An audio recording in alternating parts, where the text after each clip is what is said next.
I've been asked to talk a little bit about software-defined radio and its application to time and frequency dissemination. So I'll try to take the opportunity to discuss, introducing what software-defined radio is, in case someone in the audience is not familiar. I will take this opportunity to discuss one-way time transfer, so using the two-way time transfer signals that we'll be discussing tomorrow for one-way time transfer, for using the signals that are being broadcast by Metrology Institute throughout Europe, using commercial off-the-shelf TV satellite dishes, and then we'll be talking quickly about implications of security and GNSS security and how to generate hardware signals. Because working with software is all nice, but at some point people want to have hardware signals. So that's pretty much the outline. I'm going to talk about various platforms, commercial off-the-shelf platforms. I don't claim to be deriving any hardware myself. So you've got the low-cost €10 dongles, the €10 DVB-T dongles. You've got the TWSTFT or the B210 with increasing cost and increasing bandwidth. These are the kind of hardware that I'm going to be working with. And my belief is that we're getting at a point now where SDR is at a convergence between powerful computing platforms, including the Raspberry Pis. I mean, the Raspberry Pi 4 is probably more powerful than my laptop.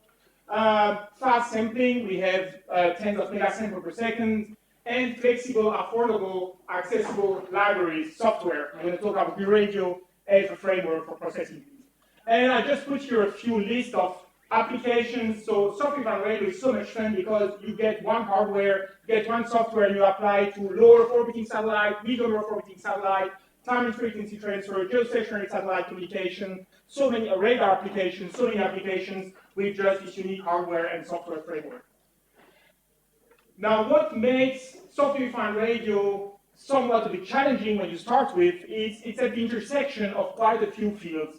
You want to process a few tens of megasamples per second, so you could qualify this as high-performance computing. Not high-performance computing in terms of CERN, but still you want to run quite a few samples per second, so it means mastering FPGA, single instruction, multiple data, GPU, all these hopefully embedded systems now, the new Raspberry Pi 5, should have an more open GPU framework, so this is opening a whole field of real-time signal processing. Of course, digital signal processing, we want to process all this data we're collecting through the radio frequency, so people who are doing SDR still need to know a little bit about radio frequency, impedance matching, antenna design, this kind of, and of course physics. I'm going to talk, my background is physics, so I'm interested in plane wave propagation, in beamforming, rule shaping, so software-defined radio does give you access to all these low-level properties of the physical framework. So how does software-defined radio bring you all this? So in the historical radio frequency device, you would put behind your antenna a few analog signal processing components. Analog meaning non-reproducible, drifting, having to be characterized once every time you change them. And you have very dedicated application. You wanted to make an FM receiver, you would put a page-load loop, and that would not work as a PM receiver or a digital communication system. So every time you would develop a new hardware, a new application, you would develop new hardware. Now, the dream of software-defined radio is you just stick your antenna to the A to D converter and you sample as fast as you can, and you stream data through an analog to digital converter, and this IQ data, I'll show you later that naturally you will handle complex numbers, will be processed digitally. Actually, this might not be such a good idea, as I'll be discussing in a minute, and the real application now, the real implementation of software-defined radio would be to have an antenna, a first mixer, 0 IF, 0 intermediate frequency, where you take your radio frequency band, move it to baseband, and then you sample the baseband. And so if I follow the arguments of David Mindel, who developed the why electronics went from analog to digital, software-defined radio will bring you these three benefits: stability, an algorithm is reproducible and doesn't drift over time; reconfigurability, you can change on the fly the parameters of your signal processing; and flexibility, I develop one hardware, I can apply it to so many different applications. So those are the benefits of shifting from analog to digital processing. And all this will be developed throughout B-Radio, free open source software-defined radio libraries. Open source meaning we can learn from others' mistakes and we can improve the software when we find mistakes by ourselves. Now, why is it that I said maybe the dream of software-defined radio of sampling the radio frequency signal might not be such a good idea. Well, when you take the whole bandwidth, you sample at sampling frequency fs, meaning that your bandwidth, your baseband bandwidth is going from -half the sampling frequency to half the sampling frequency. The problem is if you have a strong interference source, so say you have a strong emitter here, and you're interested in a weak signal over here, well, you will be limited by the number of bits in your A to D converter, and radio frequency A to D converter are usually low resolution. If you can get 12 bits, you're already happy. Usually you're going to get a couple of bits in a GNSS. And so you will be limited by the least significant bit level, because if you have a strong interference source, you need to reduce the gain on your front end. And so the zero IF system is might be beneficial because your antenna is going to act as a bandpass filter. You're going to have your strong interference source outside of the bandpass of your antenna, possibly, or your low-pass filter after the A to D converter. And by first transposing the radio frequency signal back to baseband, then you're going to sample the baseband signal and get your local oscillator minus half a sampling frequency to local oscillator plus half a sampling frequency at baseband. Now, this is an analytical signal, meaning that there is no reason for the negative frequency part to be the same as the positive frequency signal. And the only way at baseband that you can have a non-even spectrum is by manipulating complex numbers. So we all know that we want to have IQ demodulator, meaning that you take the direct signal and the quadrature identity and quadrature signals, and by taking these two quantities, you get a complex numbers at baseband, and you're hindered by the classical issue of IQ imbalance, where your I and Q channels do not exhibit exactly the same gain, so you might have a bit of a difference in the amplitude on the I and Q, and your I and Q signal might not be exactly at 90 degrees if you generate them analog in the analog domain. So how do you address the IQ imbalance? So actually you might even wonder, is anyone using in real life this SDR stuff? And the first time I really found SDR being used in real life is when I was reverse engineering the Sentinel-1 spaceborne radar. When I was reading the documentation of Sentinel-1, and ESA is nice enough to share with you the raw IQ files, you can get the level 0 files from the Copernicus website.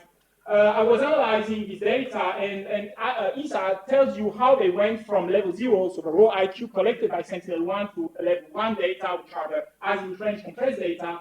And they tell you that for Sentinel-1, the instruments receive module perform the demodulation in the digital domain. Therefore, the IQ gain imbalance and IQ non-orthogonality corrections are no longer necessary, as you would have needed in ERS, the older analog radar from ESA.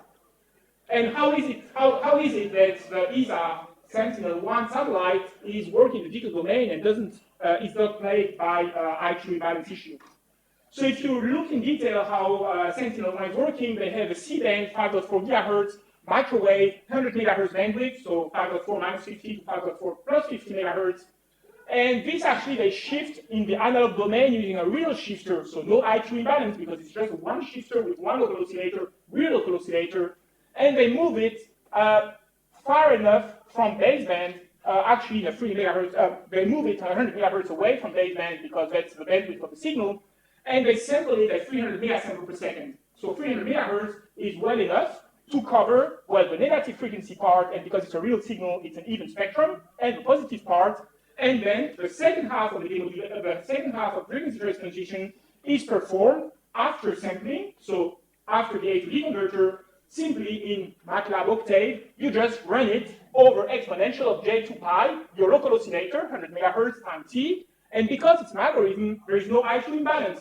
Exponential j2 pi ft has a cosine and sine which are by definition exactly at 90 degrees, and they're the same unit amplitude. And so that's the reason why Sentinel-1 does not require that you calibrate the IQ imbalance between the two channels. So that's my introduction about SDR and the benefit of SDR. So now I would like to address SDR in the context of two-way satellite time frequency transfer, and because tomorrow there's a dedicated session to two-way satellite time frequency transfer as implemented in SDR, I would like to address one-way time transfer. And actually I discovered there is another Italian presentation tomorrow about this exact topic. So let me just show you why I think that SDR is benefiting for one-way time transfer.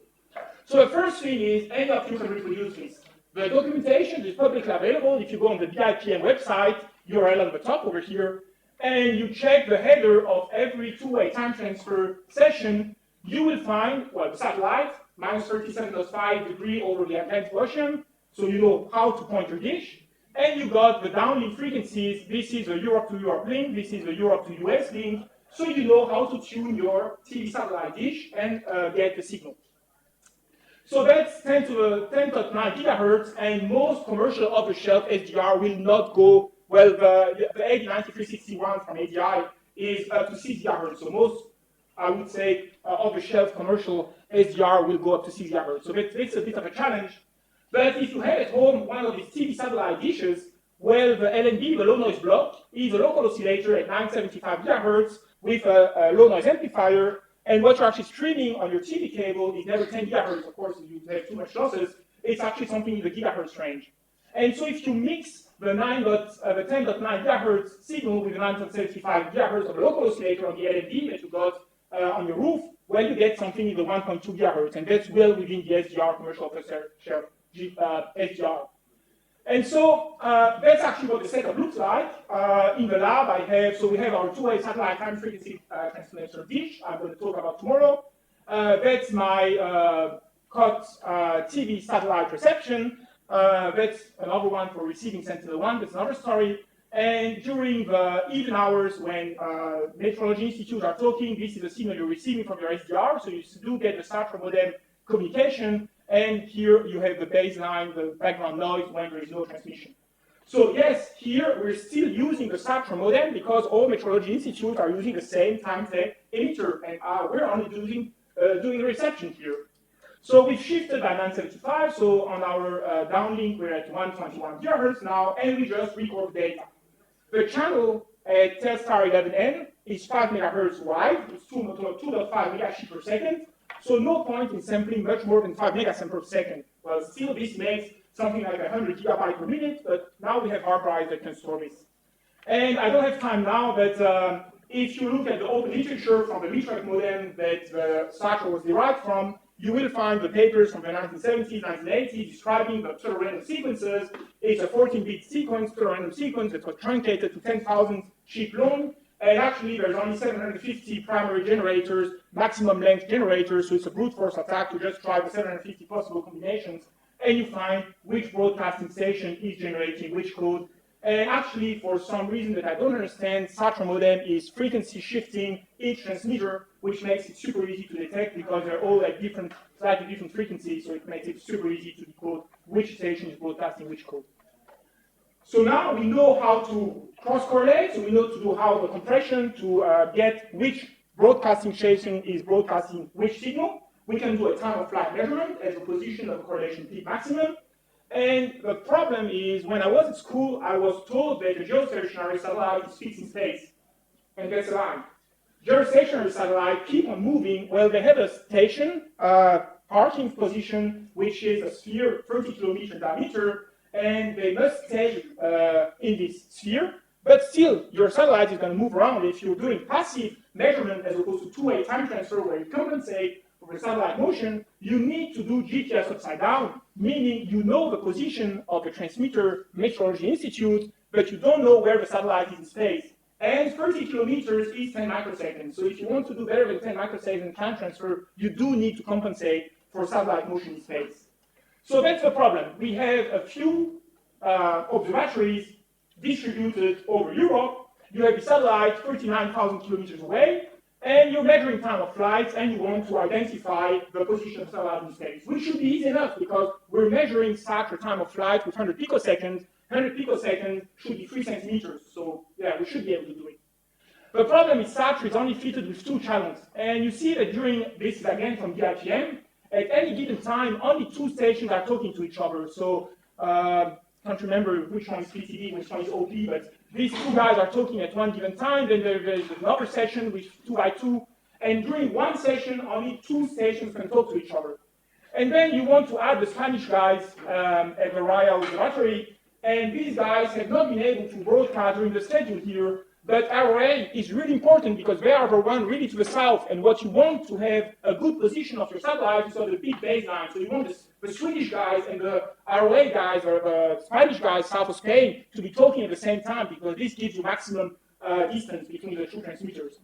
And so what you need to do is actually to interpolate. And interpolation is kind of an issue here. Because depending on the way you interpolate, so this is the raw motion of the satellite derived from the BIPM data. These are not my measurements. And if you do this interpolation and you do the least square optimization of the position of the satellite in space, you can improve basically 1,000-fold. So you're going from plus or minus 30 microseconds to plus or minus 30 nanoseconds, which is not state-of-the-art. Carsten Rieck has published much better results using Kepler orbit parameter fitting, but this is just least square optimization of the time of flight, and you still get something that is going to a plus or minus 50 nanosecond, more or less, standard deviation. Now you see that the limitation here is the SATRA modem, there is only 2x2 communication. If we had SDR, everyone would be listening at everyone at the same time, and you don't care, you store all the data, you can run the post-processing as long as you want to collect the data. And so this is a change in paradigm that SDR is giving you. You don't care about computational power anymore because you just store the data, run the processing, and get the output. And furthermore, in passive measurement, well, you don't benefit from the cancellation of the two-way time transfer. When you're doing two-way time transfer, these two guys are broadcasting at the same time, and same time is very important. And by taking the double difference, well, you actually cancel the contribution of the satellite to the two-way time transfer measurement. When you're doing one-way time transfer, this path here is uncompensated for, and that makes the problem much more difficult. So we can do the same story as a passive receiver here. Now with our SDR, we're listening at everyone at the same time. We're not limited by the number of channels. And we solve the same equation. So if you look how to linearize your range, the square root of x squared plus y squared plus z squared, and this you cannot solve easily as a least square optimization. So you take classical textbook about GNSS, because again, this is very similar to GNSS, and you linearize your system to try to say your satellite is close to a parking position, you know the position of each observatory, and you want to know what is the offset of the satellite with respect to its parking position. Plus a few issues which are transmitter delay on both ends, so that's additional stuff. Now, because the SATRA modem was not designed for such an application, it's got a very short code. It's only 4 milliseconds long. It's 10,000 sheets long at 2.5 megasamples per second. And this means that with this 4 millisecond long message, well, you have some uncertainty, and these are my observations here, these are my observations of time delays, and you need to know the geometry, you need to put some assumption, you know where RA is, you know where SP is, and by knowing where these times are, you can remove or add multiples of 4 milliseconds. And so by adding or subtracting the plus or minus 4 milliseconds, you can actually solve for position of the satellite in space. And well, actually, that's what I get. With my measurement with a 60 centimeter parabola dish, I only get a 10-fold improvement. And from what I saw from the abstract, tomorrow we're going to see much better results. But that's what I get so far. And one of the limitations, again, and here there is no physics. I'm just inverting solar range measurement and looking for the least square optimal position of a satellite. And there is no physical knowledge about how this system is working. So what about adding some physics? And we know that position is the integral of velocity, so maybe it would be desirable to have the velocity. So velocity is, I wouldn't say Doppler shift, because here you don't know about the frequency transponder on the satellite, you don't know how your LNB is behaving, it's a very poor quality oscillator, so you cannot look at the Cairo frequency, you must look at the code drift. And if you look at the code drift rate, it's going to be typically something in the few nanoseconds per second, meaning that the satellite is moving at a few meters per second. And if you compare, so 5 nanoseconds per second is 5 ppb, and if you just take the poor quality oscillator of your off-the-shelf SDR, you're going to have a TCXO with a few ppm offset. That's what I get here. So you've got a ppm offset, and you've got this temperature drift. Your TCXO is living its life by itself. So now, if you now drive your SDR with a hydrogen laser, high-quality oscillator, this is actually where you can get your velocity information, because now your time of flight is not plagued by the TCXO drift, but you actually can get your measurement. The difficulty in getting the time of the velocity is that if you look at the geometry, the angles are very narrow. The satellite is 39,000 kilometers away. The baseline is 1,500 kilometers long, and so you're basically in a monostatic configuration. So you can get the magnitude of the velocity, but getting the vector of the velocity would require sub-picosecond per second resolution, and this I don't have at the moment. So that's one of the issues at the moment with one-way time transfer. So maybe we need to add some celestial mechanics. This is done by the literature. You have the papers by Carsten Brick from 2018 that tells you that you can actually predict the evolution of a satellite motion over a few hours. I tried to do it for a week, and then I read the paper and I learned no, don't do it for more than a few hours. And there is this very nice paper from 2011 where some Chinese have been using the Satellite modem for broadcasting a signal to our geostationary satellite and deducing high-resolution motion of the geostationary satellite using the Satellite modem information.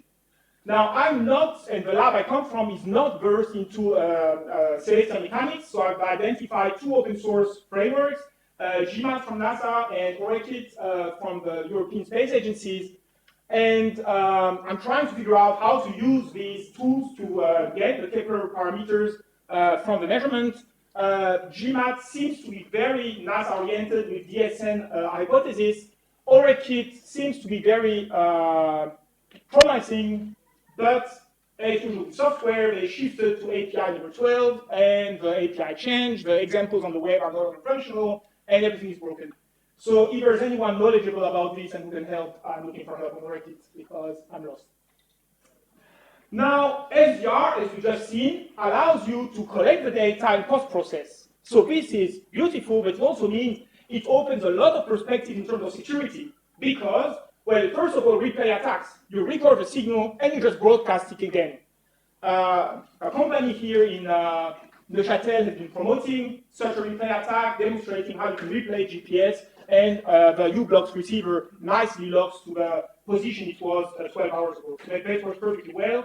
Replay attacks, record and replay, and now we've got the hardware to do it.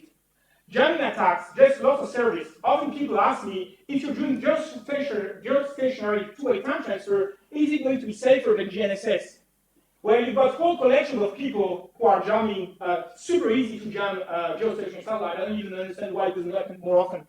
And surprisingly enough, when you're looking at Western news, it's always Middle East countries that are jamming. It's never Western countries that are jamming geostationary satellites. But the fact is that maybe one reason why you shouldn't do this too often is that there are ways to locate you when you're jamming a geostationary satellite. And it's kind of interesting to read this because when you're jamming a geostationary satellite, you usually leak a bit of energy in the neighboring satellites, and by triangulation or trilateration, you can focus on where the signal was coming from, which is not so easy because the side lobes of your antenna are not very strong, but it's a commercial service.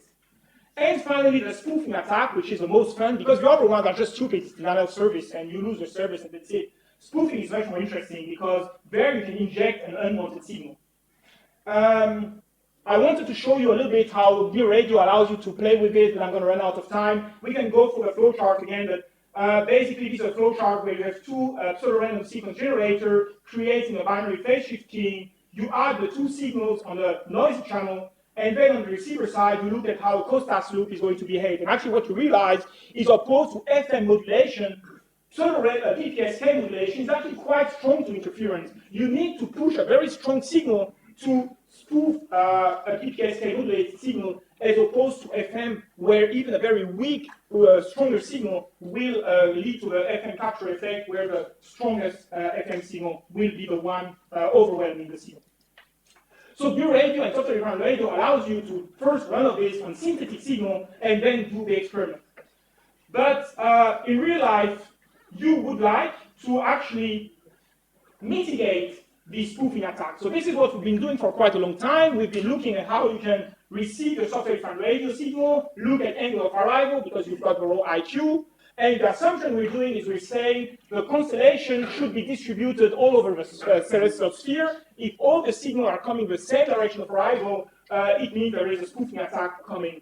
And you can spoof a signal, but spoofing physics is much more difficult. And so I don't know of any way of preventing this spoofing detection. And once you detected the spoofing, you can say, well, on this second antenna, I'm going to put the opposite of the signal that I found on the first antenna. And this is called CRPA. It's smooth steering, where you try to cancel the signal coming from the poor direction and eliminate this interference source. So all very good. We can generate a non-spoofed signal, but usually people, they want to have something they can put on the frequency counter. So the question is, okay, I got software-defined radio, and now how do I generate a signal? And if you look at gnss-sdr, which is a free open source framework for decoding GNSS, then will give you a frequency offset and a time offset. So this allows you to tune the clock and steer the clock to follow the GNSS clock. Now, what's really important is you have to realize in SDR, the only time we know of is the time when the data are sampled, the A to D converter. Everything afterwards is asynchronous. It can be both, it can be FIFO, it can be streams. You don't know what's happening. The only timestamp you know of is the A to D clock here. So the clock you must steer is the A to D clock steering over here. And that's what we did, actually. So the error we did in the beginning was to try to steer the CPU clock, which is stupid. That's what we did in the beginning. And so at the end, you can generate 1 PPS. And if I compare the 1 PPS we generate from gnss-sdr with, for example, 1 PPS generated by u-blocks, you see on the time on the island deviation, we get pretty much the same performance. So you can regenerate a physical signal out of an SDR signal. So this all looks super good. But let me finish for the last 4 minutes with what's not good about SDR. First thing, you're clocking FPGAs. So we were steering oscillators, and the oscillator driving the FPGA was a Rod and Schwarz, and we discovered whenever we were changing frequency, we would be tracking nanosecond delays, and we would be jumping by 100 microseconds.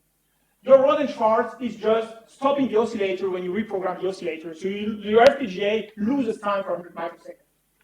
Okay, Rod and Schwarz is not doing a good job, so let's go for TTI. TTI, you take a synthesizer, you change the frequency, they don't stop the synthesizer, they just generate any random frequency between the old and the new frequency. And of course, your CPU is not going to be happy if it's a 54 megahertz clock and it receives a 200 megahertz signal for a few microseconds, it's not going to be happy at all. So be very careful about your clock source, either filter it to the PLL or use a dedicated chip analog device, SDDS, which on purpose will only update with the IO update signal and not change regularly. And then another story that is kind of funny, when we were doing two-way time transfer measurements, we were clocking the FPGA, and it happened that this FPGA does not run on 10 megahertz, but on 20 megahertz. And because I'm a bit lazy, rather than doing a synthesis, I just asked one of my colleagues, can you lend me your DDS synthesizer? I'll generate a square wave, and I'll give it back to you when the experiment is finished. So this is your two-way time transfer measurement, and the Besançon measure is off by 10 to the minus 9, I think, something like this. No, that's not possible. No. And at the end of the day, well, the thing that's at 10 to the minus 9 is the synthesizer. You take an Agilent synthesizer, you write 20 megahertz on it, but it's a power of 2, it's not a power of 10. And so you write 20 megahertz, but you actually get something that is off by 500 nanohertz. And if you're not lazy and you do the weight properly, so you take the 10 megahertz, you take an analog doubler, then some pulse shaping to make it square, there you really get the 20 megahertz and you remove the drift. So be very careful when you use commercial off-the-shelf visual system. What's written on the front user panel is not what's actually generated, or at least know what you're doing. Finally, digital being digital, it manipulates over time pi. And if you look at the source code of how an NCO, a numerically controlled oscillator, is generated, well, you will see that you should never calculate the trigonometric function of a big number. So what you do is you keep on wrapping the phase to keep it between minus pi and plus pi. But when you wrap the phase, and you do this a few million times per second, you accumulate errors.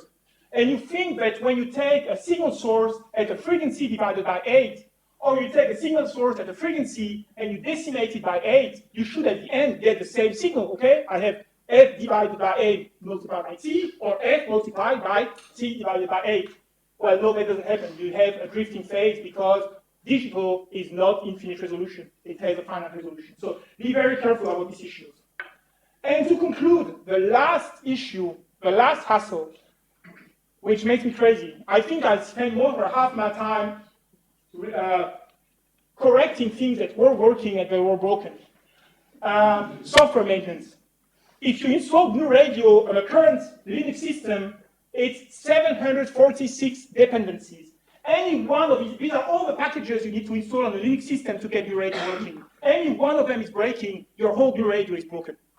I don't know how to manipulate this. Numerator 3 from even minor number, 3.7 to 3.8, everything's broken, rewrite your processing block. 3.8, 3.10, everything broken, rewrite your processing blocks. I don't know how to do this. That concludes what I wanted to tell you about SDR for time and frequency applications.